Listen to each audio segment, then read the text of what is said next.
Hello everyone, welcome to Achiever Academy. एक बार फिर से आप सभी के लिए शानदार सी वीडियो। आज हमारी जो वीडियो है वो प्रियम्बल पे है, प्रियम्बल ऑफ इंडियन कॉन्स्टिट्यूशन, भारतीय संविधान की प्रस्तावना पर है। ये वीडियो हमारी पॉलिटी सीरीज की थर्ड वीडियो है। इससे पहले दो वीडियो और बनाई जा चुकी हैं, अगर आपने ना देखा तो ज़रूर देखें। पूरा पॉलिटी का कोर्स यहाँ पर कंप्लीट किया जाएगा, कम से कम टाइम में आपको बहुत ही अच्छा कंटेंट दिया जाएगा। अगर आप चैनल पर नए हों तो वीडियो को लाइक करिए और चैनल को सब्सक्राइब करना बिल्कुल ना भूलिए। चलिए शुरू करते हैं। देखिए, सबसे पहले हम लोग यहाँ पर पढ़ेंगे प्रस्तावना। क्या होता है प्रस्तावना? संविधान का जो जो प्रस्तावना है, संविधान का परिचय है, जो कि इसके उद्देश्य, मार्गदर्शन और सिद्धांतों को स्पष्ट करता है। इससे संविधान की आत्मा कहा जाता है और यह देश के संस्थापकों की दृष्टि को दर्शाता है। उम्मीद है आप समझ चुके होंगे संविधान क्या है। आगे चलते हैं। इसी को इंग्लिश में यहाँ पर लिखा गया है, पढ़ लेते हैं एक बार इसको भी।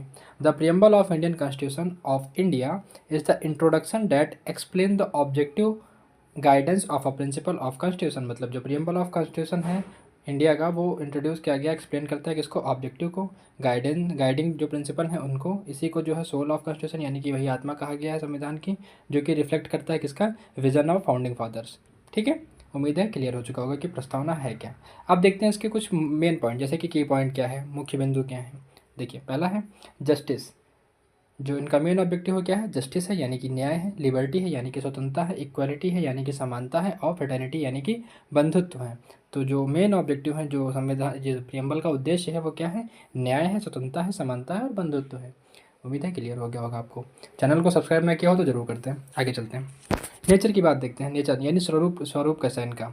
तो स्वरूप है इनका जो सोवरेन है, ठीक है, संप्रभु है, सोशलिस्ट है, समाजवादी है, सेकुलर है, धर्मनिरपेक्ष है, डेमोक्रेटिक है यानी कि लोकतांत्रिक है, और रिपब्लिक है, गणतंत्र है। तो उम्मीद है समझ चुके होंगे आप कि कैसा नेचर है इनका। सोवरेन है, सोशलिस्ट है यानी कि संप्रभु है, समाजवादी है, और सेकुलर है यानी कि धर्मनिरपेक्ष है। इस तरीके की सारी बातें हैं हमारे संविधान में। सिग्निफिकेंस यानी इसका महत्व क्या है, बताइए। देखिए, कॉन्स्टिट्यूशन का जो अल्टीमेट गोल बताता है, मतलब संविधान किस लिए बनाया गया था? लोगों को समानता देने के लिए, इक्वलिटी देने के लिए। तो वो यहाँ पर दर्शाता है भारत के प्रियम्बल में, भारतीय संविधान के प्रियम्बल में। फंडामेंटल प्रिंसिपल्स क्या है इसकी? डायरेक्शन देता है, हमें क्या करता है? डायरेक्शन देता है। जुडिशरी और लेजिस्लेचर यानी कि न्यायपालिका और कार्यपालिका के लिए गाइडलाइन तय करता है। क्या करता है? गाइडलाइंस तय करता है। आगे चलता है, गाइडिंग फोर्स है। आगे देखिए, ये रहा इंडियन कॉन्स्टिट्यूशन का जो प्रियम्बल है, उसको यहाँ पर लिखा गया है। आप एक बार इसको पढ़ लेते हैं। देखिए, we the people of India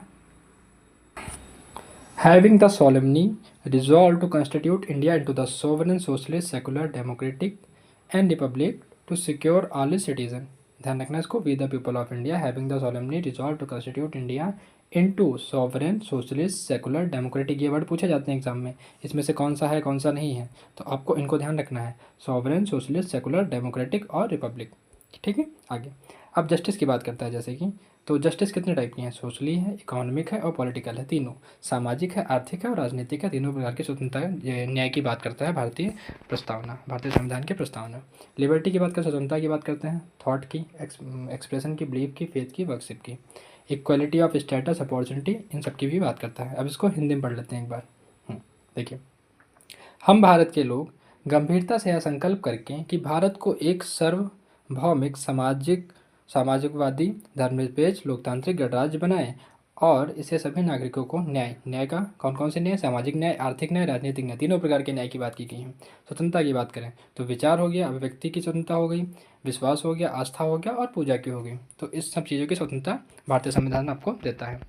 और समानता की बात करते हैं तो स्थिति और अवसर में समानता, बंधुत्व बढ़ाएं जिससे व्यक्ति की गरिमा और राष्ट्र की एकता और अखंडता सुनिश्चित हो, इन सब की बात करते हैं। आगे है, ये लास्ट लाइन है। अपनी संविधान सभा को इसे 26वें दिन नवंबर, ये 26 नवंबर, उम्मीद है आपको पता होगा, 1949 को हम स्वयं के लिए यह संविधान अपनाते हैं और विधान बनाते हैं, इससे अपनाकर लागू करते हैं। तो 26 नवंबर 1949 को बनकर तैयार हो गया था। इसी को हम लोगों ने एक्सेप्ट भी किया था। किस तारीख को? डेट याद रखना, ये इंपॉर्टेंट है, एग्जाम में पूछी जाती है। 26 नवंबर 1949, इसी के दिन मनाया जाता है संविधान दिवस यानी कि कॉन्स्टिट्यूशन डे। ठीक है, चलिए आगे चलते हैं। अब देखते हैं प्रियम्बल के जो कीवर्ड हैं, अब उसको एक्सप्लेन करते हैं कि क्या क्या एग्जाम में पूछे जाते हैं, कौन कौन से वर्ड हैं, उसका मतलब क्या होता है। अब उनकी बात करते हैं हम। प्रस्तावना के जो मुख्य शब्द हैं, प्रमुख शब्द हैं, जैसे पहला है हमारा सोवरन यानी कि सार्वभौमिक। इंडिया एक कम्प्लीटली इंडिपेंडेंट और फ्री है फ्रॉम एक्सटर्नल कंट्रोल, मतलब बाहरी कंट्रोल से कम्प्लीटली फ्री है, यानी कि अपने आंतरिक मामलों में भी भारत किसी की दखलंदाजी नहीं करता, बर्दाश्त करता है, ना ही बाहर वालों में किसी मामले में भी वो किसी पर डिपेंड नहीं करता है। कंप्लीट इंडिपेंडेंस, उसी को बोलते हैं सोवरेन, यानी कि भारत पूरी तरह से स्वतंत्र है और किसी बाहरी नियंत्रण के अधीन नहीं है, पूरी तरह से स्वतंत्र है। अंदर का मामला हो या बाहर का हो, किसी पूरी तरीके से इसे अपने कानून बनाने और शासन करने का अधिकार है। आगे चलते हैं। दूसरी बात है हमारी सोशलिस्ट। सोशलिस्ट का मतलब क्या होता है? समाजवादी। देखिए, समाजवादी का मतलब होता है सामाजिक और आर्थिक न्याय पर जोर। सामाजिक और आर्थिक न्याय पर जोर, असमानता कम करना और धन का समान वितरण सुनिश्चित करना, यानी कि किसी के पास ज़्यादा पैसा ना हो जाए, कोई बिल्कुल ही भूखा ना मर जाए, और असमानता, आर्थिक असमानता इतनी ना बढ़ जाए, समाज में भी लोगों को सम्मान मिले, इस तरीके की बातों का यहाँ पर ध्यान दिया गया। Focus on the social and economic justice, reduce the inequality, equitable distribution of wealth. Clear हो गया होगा उम्मीद है। चलिए आगे चलते हैं। अगला पॉइंट हमारा सेकुलर, यानी कि धर्मनिरपेक्ष। इसका मतलब क्या है? सभी राज्य, जो राज्य हैं वो सभी धर्मों के प्रति समान व्यवहार करेगा, किसी प्रकार का डिस्क्रिमिनेशन नहीं होगा, समान व्यवहार करेगा। ठीक है। किसी धर्म को विशेष दर्जा नहीं दिया जाएगा, मतलब किसी के फेवर में स्टेट नहीं रहेगा, ना ही हिंदू के, ना ही मुस्लिम के, ना ही क्रिश्चियन के, ना ही पारसी के, किसी भी धर्म को प्रमोट नहीं करेगा, सबके लिए न्यूट्रल भाव से रहेगा। तो state treat all religion equally, no religion is given preference और ऑफिशियल स्टेटस, कोई भी ऑफिशियल स्टेटस नहीं है। ठीक है। आगे चलते हैं। डेमोक्रेटिक की बात करते हैं, लोकतांत्रिक। लोगों को स्वतंत्र और निष्पक्ष चुनाव के माध्यम से अपने प्रतिनिधि को चुनने का अधिकार है। डेमोक्रेटिक का मतलब क्या है? यहाँ पर जनता का शासन हो, जनता द्वारा चुना जाए नेता वगैरह। ठीक है। तो भारत में ऐसा है। तो इंडिया एक क्या है? डेमोक्रेटिक कंट्री है।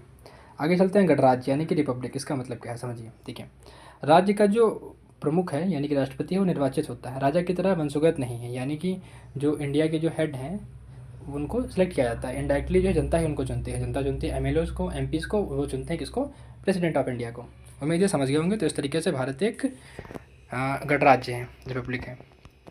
यहाँ पर कुछ जस्टिस की बात की गई है। न्याय, कौन कौन से न्याय इसमें आते हैं? Social justice, economic justice, political justice, सामाजिक न्याय, आर्थिक न्याय, राजनीतिक न्याय और न्याय में निष्पक्ष सुनिश्चितता करना, ये सारी बातें इसमें शामिल हैं। आगे देखते हैं। लिबर्टी यानी कि स्वतंत्रता। किस प्रकार की स्वतंत्रता? सभी नागरिकों के लिए विचार, वो अपने बात रख सकते हैं, अभिव्यक्ति कर सकते हैं। विश्वास है, उनकी आस्था है, पूजा की स्वतंत्रता है, किसी तरीके को अपनी जिस चीज़ में आस्था रखना चाहें रख सकते हैं। इस बात की स्वतंत्रता भारतीय संविधान उनको देता है। लिबर्टी का मतलब ये हुआ कि freedom of thought, expression, believe, faith and worship, हर चीज़ की आपको फ्रीडम है। आप सोच सकते हैं, आप एक्सप्रेस कर सकते हैं, आप किसी भी चीज़ में विश्वास कर सकते हैं, आपकी आस्था किसी में हो सकती है, आप किसी भी चीज़ की पूजा कर सकते हैं, कोई भी आपको नहीं रोक सकता है। ठीक है। आगे चलते हैं। इक्वालिटी की बात करते हैं, समानता की बात करते हैं। कानून के तहत समान स्थिति, अवसर और व्यवहार, किसी भी आधार पर भेदभाव नहीं। इक्वल स्टेटस होना चाहिए, अपॉर्चुनिटी होनी चाहिए, ट्रीटमेंट होना चाहिए under the law, no discrimination on the any ground, किसी भी ग्राउंड पर कोई डिस्क्रिमिनेशन नहीं हो सकता है। कानून के तहत सभी समान होंगे। ठीक है। किसी प्रकार का भेदभाव नहीं किया जाएगा। आगे चलते हैं। Promote brotherhood, common dignity of the individual, unity and integrity of the nation, बंधुत्व को बढ़ाता है, व्यक्ति की गरिमा और राष्ट्र की एकता और अखंडता सुनिश्चित करता है। तो उम्मीद है क्लियर हो चुका होगा आपको। ये आखिरी वाला पॉइंट हमारा फ्रेटर्निटी यानी कि बंधुत्व, भाईचारा बढ़ाना आपस में। ठीक है। आगे चलते हैं। जो प्रियम्बल है उसमें कुछ पॉइंट ऐड किए गए थे अमेंडमेंट के द्वारा, जो कि आपके एग्जाम में पूछे जाते हैं। ये तो बहुत ही इंपॉर्टेंट क्वेश्चन है, कौन सा अमेंडमेंट हुआ था, कब क्या चीज़ ऐड हुई थी, ये सारी बातें यहाँ पर हम समझते हैं। देखिए, जो शुरुआत में था ओरिजिनल टाइम पर 1949 में जब संविधान को अपनाया गया था, उस समय भारत में सॉवरेन, डेमोक्रेटिक और रिपब्लिक के तीनों वर्ड थे। उसके बाद जो है 42वें संविधान संशोधन 1976 में कुछ महत्वपूर्ण बदलाव हुए हैं। कौन कौन से हुए? संविधान में समाजवादी शब्द और धर्मनिरपेक्ष शब्द जोड़े गए, यानी कि सोशलिस्ट और सेकुलर और इंटीग्रिटी, ये सब जोड़े गए थे। ध्यान रखना इनको। तो 42nd अमेंडमेंट एक्ट के जरिए 3 वर्ड जोड़े गए थे। कौन कौन से? Socialist, secular. ठीक। ध्यान रखना, एग्जाम में कई बार पूछा जा चुका है कि किस संविधान संशोधन के द्वारा इसको जोड़ा गया, तो 42वें संविधान संशोधन के द्वारा ऐड किए गए हैं। आगे चलते हैं। सार्वभौमिक, समाजवादी, धर्मनिरपेक्ष, लोकतांत्रिक, गणराज्य। अब देखिए, एक और क्वेश्चन बनता है इसी से, जिसमें पूछा जाता है कि आपसे किस केस में जो है इसकी बात की गई थी कि जो संविधान की प्रस्तावना है उसको बदला नहीं जा सकता, या फिर वो बेसिक स्ट्रक्चर ऑफ कॉन्स्टिट्यूशन में आता है। तो केशवानंद भारती केस, आपको ध्यान रखना है। क्या ध्यान रखना है? केशवानंद भारती केस, जो कि 1973 में था। ये कई बार पूछा जा चुका है। 1973 का केशवानंद भारती केस, इसी में संविधान की प्रस्तावना के बारे में जिक्र है। तो देखिए क्या जिक्र किया गया था। सुप्रीम कोर्ट ने फैसला किया था कि प्रस्तावना संविधान की मूल संरचना का हिस्सा है। संविधान की मूल संरचना यानी कि बेसिक स्ट्रक्चर ऑफ कॉन्स्टिट्यूशन का पार्ट है। ठीक है। तो किसमें कहा गया था? केशवानंद भारती। चलिए अब हम लोग को सवाल करके देखते हैं भारतीय संविधान के प्रस्तावना पर। उम्मीद है आप तक यहाँ तक सारी चीज़ें क्लियर हो चुकी होंगी, अगर ना हुई हो तो एक बार फिर से देख लीजिएगा, सब क्लियर हो जाएगा। तो चलिए शुरू करते हैं। भारतीय संविधान के प्रस्तावना को किस रूप में घोषित करती है, मतलब जो भारतीय संविधान है वो प्रस्तावना को भारत को किस रूप में घोषित करती है, कैसा है घोषित करती है? सार्वभौमिक करती है, गैर लोकतांत्रिक या गणराज्य, पहला ऑप्शन। दूसरा ऑप्शन है सार्वभौमिक है, सामाजिकवादी है, या फिर धर्मनिरपेक्ष है, लोकतांत्रिक है, गणराज्य है। Sovereign, socialist, secular, democratic, Republic. कुछ याद आ रहा है आप लोगों को? उसको पढ़ेंगे जब तो उसमें साफ साफ ये बातें लिखी हुई हैं। और तीसरा पॉइंट है हमारा सोशलिस्ट, सेकुलर है या फिर रिपब्लिक है। और आखिरी ऑप्शन है हमारा चौथा वाला, डेमोक्रेटिक है या सोशलिस्ट है, रिपब्लिक है, बताइए। तो इसका सही आंसर हो जाएगा हमारा ऑप्शन नंबर बी वाला, यानी कि sovereign, socialist, secular, democratic, Republic, सार्वभौमिक, सामाजिक, धर्मनिरपेक्ष, लोकतांत्रिक और गणराज्य। ये वाला ऑप्शन हमारा करेक्ट होगा। चलते हैं आगे, देखते हैं आंसर नंबर बी। अगला क्वेश्चन है हमारा, which cases declared the preamble as the part of the basic structure of the constitution. कौन सा मामला प्रस्तावना को संविधान की मूल संरचना का हिस्सा मानता है, यानी कि कौन सा केस आपको बताना है इसमें। तो पहला केस है गोलोकनाथ केस में, या फिर दूसरा केस है केशवानंद भारती केस, या तीसरा केस है मिनर्वा मिल केस, या फिर चौथा केस है इंदिरा गांधी वर्सेस राजनारायण, इंदिरा गांधी वर्सेस बनाम राजनारायण। केशवानंद भारती केस या मिनर्वा मिल केस, बताइए। तो इसका आंसर हो जाएगा, अभी आप लोग पढ़ के आए हैं ऊपर, ऑप्शन नंबर बी, यानी कि केशवानंद भारती केस 1973 वाला। अगला क्वेश्चन है हमारा, which of the following is not a की वर्ड इन द प्रियम्बल। निम्न में से कौन सा, which of the following is not a की वर्ड इन द प्रियम्बल, निम्न में से कौन सा शब्द प्रस्तावना का प्रमुख शब्द नहीं है, बताइए आप। जस्टिस यानी कि न्याय है या नहीं है, बंधुत्व है या नहीं है, स्वतंत्रता आपने पढ़ा है संविधान में है या नहीं है, या राजतंत्र, राजतंत्र का शब्द आपने कहीं सुना था, नहीं सुना था। तो इसका सही आंसर हो जाएगा हमारा ऑप्शन नंबर डी, क्योंकि यहाँ पर पूछा था नहीं है, नॉट अ की। ठीक है, ध्यान रखना। आगे चलते हैं क्वेश्चन नंबर 4 की ओर, जिसमें पूछा गया है कि सामाजिकवादी शब्द किस संशोधन में प्रस्तावना में जोड़ा गया है। जो समाजवादी शब्द है वो भारतीय संविधान में जो है वो जोड़ा गया है, कौन से संविधान संशोधन के द्वारा। तो 24वें संविधान संशोधन के द्वारा, या फिर 42वें संविधान संशोधन के द्वारा, या 44वें संविधान संशोधन के द्वारा, या फिर हमारा आखिरी ऑप्शन है 52वें संविधान संशोधन के द्वारा। तो इसका सही आंसर हो जाएगा ऑप्शन नंबर बी वाला, यानी कि 42वें संविधान संशोधन के द्वारा। ये सारे सवाल एग्जाम में कई बार रिपीट होते हैं, ठीक है, तो इनको समझ लीजिए, इंपॉर्टेंट है सब हर एग्जाम के लिए। Which of the following freedom is explicitly mentioned in the preamble under the liberty, यानी कि स्वतंत्रता के अंतर्गत प्रस्तावना में निम्नलिखित में से कौन सा स्वतंत्रता स्पष्ट रूप से उल्लेखित है। किस प्रकार की स्वतंत्रता स्पष्ट रूप से उल्लेखित है, तो देखिए ऑप्शन देखते हैं। सबसे पहला ऑप्शन है हमारा राजनीतिक पार्टी बनाने की स्वतंत्रता, freedom to form the political parties, ऐसा कुछ है, बिल्कुल नहीं, तो पहला ऑप्शन गलत हो गया। अगला देखते हैं, freedom of thought, expression, believe, faith and worship, क्या ऐसा कुछ था संविधान में? हाँ, ऐसा कुछ था, तो ये हो सकता है। आगे बढ़ते हैं, अगला option, freedom to establish the. अगला ऑप्शन है हमारा freedom of thought, expression, believe, faith and worship, यानी कि ऑप्शन नंबर सेकंड है, उसमें क्या विचार की स्वतंत्रता, अभिव्यक्ति, विश्वास, आस्था, पूजा की स्वतंत्रता, इन सब के बारे में बात की गई है। तो क्या ऐसा सुना है आपने, अपने देखा था जब संविधान की प्रस्तावना हमने पढ़ा था तो ऐसी बात उसमें लिखी थी, तो यानी ये वाला ऑप्शन हो सकता है। अगला देखते हैं, freedom to establish the school, यानी कि स्कूल स्थापित करने की स्वतंत्रता, क्या ऐसा कोई जिक्र था? बिल्कुल नहीं था, तो ये वाला ऑप्शन भी गलत हो गया, पहला वाला भी गलत हो गया, तीसरा वाला भी गलत हो गया। डी वाला देखते हैं, फ्रीडम फ्रॉम टैक्सेशन, करों से स्वतंत्रता, ऐसी कोई बात की गई थी? नहीं, तो ये वाला भी हमारा गलत हो जाएगा। तो सही आंसर कौन सा हो जाएगा? Option number B. ठीक है, चलिए आगे चलते हैं अगले क्वेश्चन की ओर, जो कि हमारा क्वेश्चन नंबर 6, जिसमें बात की गई है fraternity in the preamble ensure, यानी कि प्रस्तावना में बंधुत्व किसे सुनिश्चित करता है। जो प्रस्तावना है भारतीय संविधान, उसमें जो बंधुत्व शब्द है वो किस बात की सुनिश्चितता तय करता है। तो देखिए, पहला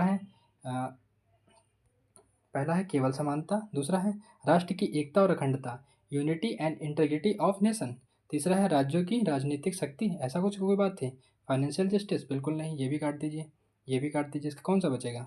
ऑप्शन नंबर बी वाला, यूनिटी और इंटीग्रिटी, राष्ट्र की एकता और अखंडता, ये हमारे भारतीय प्रियम्बल में साफ साफ लिखा गया। चलिए दिखाते हैं आपको कहाँ पर ये बात लिखी है। देखिए, बंधुत्व को बढ़ावा देता है, किसको? ये रहा, unity and integrity of the nation, ये हमारे बंधुत्व को बढ़ावा देता है। ठीक है, राष्ट्र की एकता और अखंडता को सुनिश्चित करता है। उम्मीद है समझ चुके होंगे आप। चलिए आगे देखते हैं। क्वेश्चन नंबर 6 हो गया था, उसके बाद में हमारा था क्वेश्चन नंबर 7। अगला क्वेश्चन है हमारा, which of the following is a true regarding the justice in the preamble, यानी कि प्रस्तावना में न्याय के संदर्भ में कौन सा कथन सही है। आपको बताना है इसमें से न्याय के किस न्याय की बात करता है भारतीय संविधान की प्रस्तावना में। तो पहला ऑप्शन है हमारा केवल मानसिक सामाजिक न्याय, ओनली सोशल जस्टिस, या फिर दूसरा ऑप्शन है हमारा केवल आर्थिक न्याय। देखते हैं तीसरा ऑप्शन है हमारा सामाजिक, आर्थिक और राजनीतिक न्याय, इन तीनों न्याय की बात करता है भारतीय संविधान, अगर आपने ध्यान से समझा होगा तो तीनों न्याय की बात करता है। चौथा ऑप्शन है हमारा पॉलिटिकल जस्टिस, तो ये सारे गलत हो जाएंगे, option number C is a correct answer of this question. चलते हैं आगे। चलते हैं अगले वीडियो की तरफ, जो कि हमारा है क्वेश्चन नंबर 8वां। The word secular and socialist were added. मतलब आपको ये बताना है कि जो सेकुलर और सोशलिस्ट शब्द है वो किसके द्वारा ऐड किए गए थे, कब ऐड किए गए थे। तो धर्मनिरपेक्षता और समाजवादी शब्द कब जोड़े गए थे। तो देखिए यहाँ पर स्वतंत्रता के बाद मूल प्रारूप में, यानी कि पोस्ट इंडिपेंडेंस ओरिजिनल ड्राफ्टिंग में, या फिर 42वें संविधान संशोधन से, या फिर कॉन्स्टिट्यूशन ऑफ इंडिया 1950 में ही ऐड थे, या फिर 73वें संविधान संशोधन के द्वारा। तो इसका सही आंसर हो जाएगा, आप सभी जानते हैं, ऑप्शन नंबर बी, यानी कि 42वां संविधान संशोधन। चलिए आगे चलते हैं। अगला क्वेश्चन है हमारा, we the people of India in the preamble signifies, यानी कि हम भारत के लोग का क्या अर्थ है। इसका अर्थ है कि सोवरेनिटी बिलोंग टू द, सार्वभौमिक संसद को बिलोंग करती है, या फिर सार्वभौमिक राष्ट्रपति, सार्वभौमिकता राष्ट्रपति को बिलोंग करती है। सोवरेनिटी किसको बिलोंग करती है, या तो पार्लियामेंट को बिलोंग कर रही है, या फिर प्रेसिडेंट को, या अगला ऑप्शन है भारत के लोग, यानी कि हम भारत के लोग। तो किसको बिलोंग कर रही है, हम भारत के लोग। और सोवरेनिटी बिलोंग टू द प्रधानमंत्री को नहीं, ऐसा भी नहीं है। तो कौन कौन से ऑप्शन गलत हो जाएंगे, पहला भी गलत है, और पहला गलत हो जाएगा, पार्लियामेंट को नहीं है, दूसरा प्रेसिडेंट को नहीं है, तीसरा सही हो जाएगा क्योंकि भारत के लोगों में भारत की जो सोवरेनिटी है वो बिलोंग करती है। ऑप्शन नंबर डी ये भी गलत हो जाएगा। तो ये हो गया हमारा option number C is a correct answer. चलिए आगे चलते हैं। अगला क्वेश्चन है और लास्ट क्वेश्चन है इसका। देखिए, which among the following is not directly guaranteed bye preamble. निम्न में से कौन सा प्रस्तावना द्वारा सीधे सुनिश्चित नहीं किया गया है। कौन सा शब्द इसमें डायरेक्ट सुनिश्चित नहीं है, मेंशन नहीं है। लिबर्टी, या फिर जस्टिस, या फिर फंडामेंटल ड्यूटीज़, या फिर आखिरी ऑप्शन हो जाएगा हमारा इक्वालिटी। तो बताइए, हमने पढ़ा है कि स्वतंत्रता 3 प्रकार की, स्वतंत्रता, समानता और न्याय, इन तीनों बातों की बात करी गई है। लिबर्टी, जस्टिस और इक्वालिटी तीनों की बात की गई है भारतीय संविधान में। फंडामेंटल ड्यूटीज़ की बात नहीं की गई है प्रस्तावना में। ठीक है, तो ये वाला ऑप्शन हमारा सही हो जाएगा, ऑप्शन नंबर सी वाला, जिसकी बात नहीं की गई है, नहीं करता यहाँ पूछा ना, तो option number C is the correct answer. उम्मीद है वीडियो आपको पसंद आई होगी। तो वीडियो को पसंद आई हो तो लाइक करिएगा और चैनल को सब्सक्राइब करना बिल्कुल ना भूलिएगा। अदर इंपॉर्टेंट वीडियो अगर आपने ना देखे तो वो भी जरूर देखें। Thank you.